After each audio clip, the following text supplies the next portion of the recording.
안녕하세요. 여러분, 궁금이 채널에 다시 오신 걸 환영합니다. 오늘은 우리 모두에게 필요하지만 항상 생각하지는 않는 주제를 다뤄볼게요. 바로 삶을 더 쉽게 만드는 심리학 힐입니다. 관계, 업무 스트레스, 혹은 자기 자신을 이해하려고 노력할 때 이 심리학적 통찰은 정말 큰 변화를 가져올 수 있습니다. 그럼 바로 시작해볼까요? 1점 마인드셋의 힘. 첫 번째로 마인드셋에 대해 이야기해볼게요. 여러분은 상황을 어떻게 해석하느냐가 모든 것을 바꿀 수 있다는 걸 알고 계셨나요? 여기에는 성장 마인드셋과 고정 마인드셋이라는 개념이 있어요. 고정 마인드셋을 가진 사람들은 자신의 능력과 지능이 고정되어 있다고 믿어요. 하지만 성장 마인드셋을 채택하면 도전을 성장의 기회로 보게 됩니다. 예를 들어 직장에서 실수를 했다면 난 정말 이걸 못하네 라고 생각하는 대신 이 상황에서 무엇을 배울 수 있을까? 라고 물어보세요. 이런 사고 전환이 스트레스를 줄이고 자신감을 높여줍니다. 여기서 중요한 점은 마인드셋을 바꾸는 것이 단순히 긍정적으로 생각하려고 애쓰는 것이 아니라는 거예요.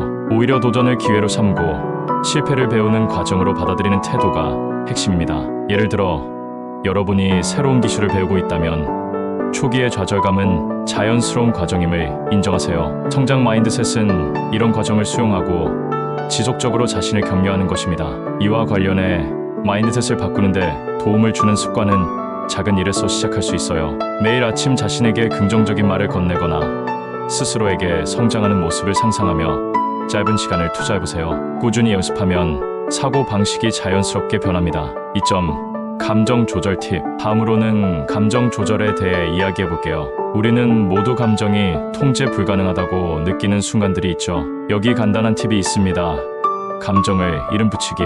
연구에 따르면 감정을 단순히 나는 불안해 또는 나는 좌절감을 느껴 라고 이름 붙이는 것만으로도 뇌를 진정시키는 데 도움이 됩니다. 이를 감정 라벨링이라고 해요. 감정을 이름 붙이면 뇌의 논리적인 부분이 활성화되면서 감정적 과부하를 줄여줍니다. 다음에 화가 나거나 속상할 때 꼭 시도해보세요. 또 다른 방법은 감정 일기를 쓰는 것입니다. 감정을 적어내려가면서 스스로 어떤 감정을 자주 느끼고 있는지, 어떤 상황에서 감정이 유발되는지를 파악할 수 있어요. 이는 장기적으로 감정 관리를 더 잘할 수 있도록 도와줍니다. 그리고 한 가지 더, 여러분이 느끼는 감정은 대부분 일시적이라는 걸 기억하세요. 예를 들어 화가 날 때 내가 지금 느끼는 이 화는 나의 모든 것이 아니다 라고 스스로에게 말해보세요. 이는 감정을 외면하지 않으면서도 그 감정에 압도되지 않도록 도와줍니다. 3점 작은 성공의 법칙. 만약 스스로 정체된 기분이 든다면 여기 중요한 팁이 있어요.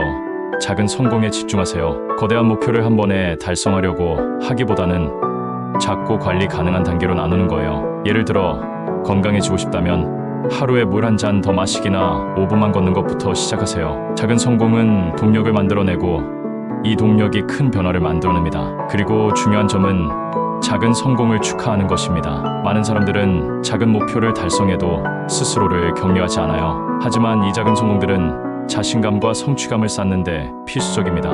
매일 밤 오늘 하루의 작은 성취를 적어보세요. 예를 들어 오늘은 더 많은 물을 마셨어 라든지 잠깐이라도 산책을 했어 같은 소소한 것들을 기록하며 자신을 칭찬해보세요. 이런 습관은 동기를 강화하는 데 큰 도움이 됩니다. 또한 작은 성공이 쌓이면 더 큰 목표에 도달하는 데 필요한 동력과 자신감을 얻게 됩니다. 이는 단순히 행동 변화뿐만 아니라 여러분의 내면의 믿음도 변화시킬 수 있어요. 자신이 변화할 수 있다는 확신을 갖게 되면 더 도전적인 목표를 설정하는 것도 두렵지 않을 거예요. 4점 90초 법칙. 다음은 정말 유용한 법칙입니다.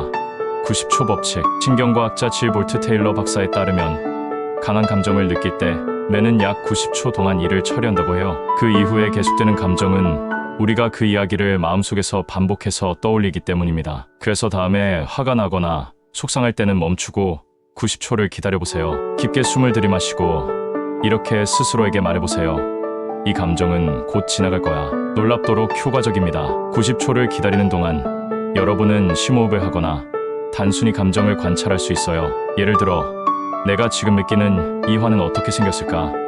또는 내가 지금 몸에서 느끼는 긴장은 어디에 있을까? 와 같은 질문을 스스로에게 던져보세요. 이는 감정을 더 깊이 이해하고 감정의 흐름을 자연스럽게 받아들이는데 도움이 됩니다. 또한 90초 동안 명상을 시도해보는 것도 좋습니다. 눈을 감고 천천히 호흡하며 지금 이 순간에 집중하세요. 이는 단순히 감정을 진정시키는 것 이상으로 마음의 평화를 유지하는 데 도움을 줄 거예요. 5점. 감사의 힘. 마지막으로 감사에 대해 이야기해 볼게요. 뻔하게 들릴 수도 있지만 잘 들어보세요. 연구에 따르면 감사를 실천하는 사람들은 더 행복하고 더 건강하며 심지어 더 잘 잔다고 해요. 매일 밤 감사한 3가지를 적어보세요. 맛있는 커피를 마셨어처럼 간단한 것들이나 아름다운 노을을 봤어 같은 것들도 괜찮아요. 시간이 지나면 내가 긍정적인 것에 초점을 맞추도록 재훈련됩니다. 또한 감사한 마음을 더 키우고 싶다면 감사의 편지를 써보세요. 감사하고 싶은 사람에게 진심을 담아 편지를 쓰고 직접 전달하거나 읽어보세요. 이 작은 행동이 큰 감정적 연결을 만들어줍니다. 감사는 단순히 긍정적인 태도를 유지하는 것이 아니라 현재의 삶에서 소중한 것을 발견하는 과정이에요. 이는 여러분의 마음을 더 풍요롭게 만들고 스트레스와 불안감을 줄이는 데도 도움을 줄 거예요. 이렇게 해서 삶을 조금 더 쉽게 만들어줄 5가지 심리학 팁을 알아봤습니다. 작은 변화가 큰 변화를 가져올 수 있다는 거 잊지 마세요. 오늘 내용이 유익하셨다면 좋아요 버튼 눌러주시고 친구와 공유해보세요. 시청해주셔서 감사합니다. 다음 영상에서 만나요. 행복하세요.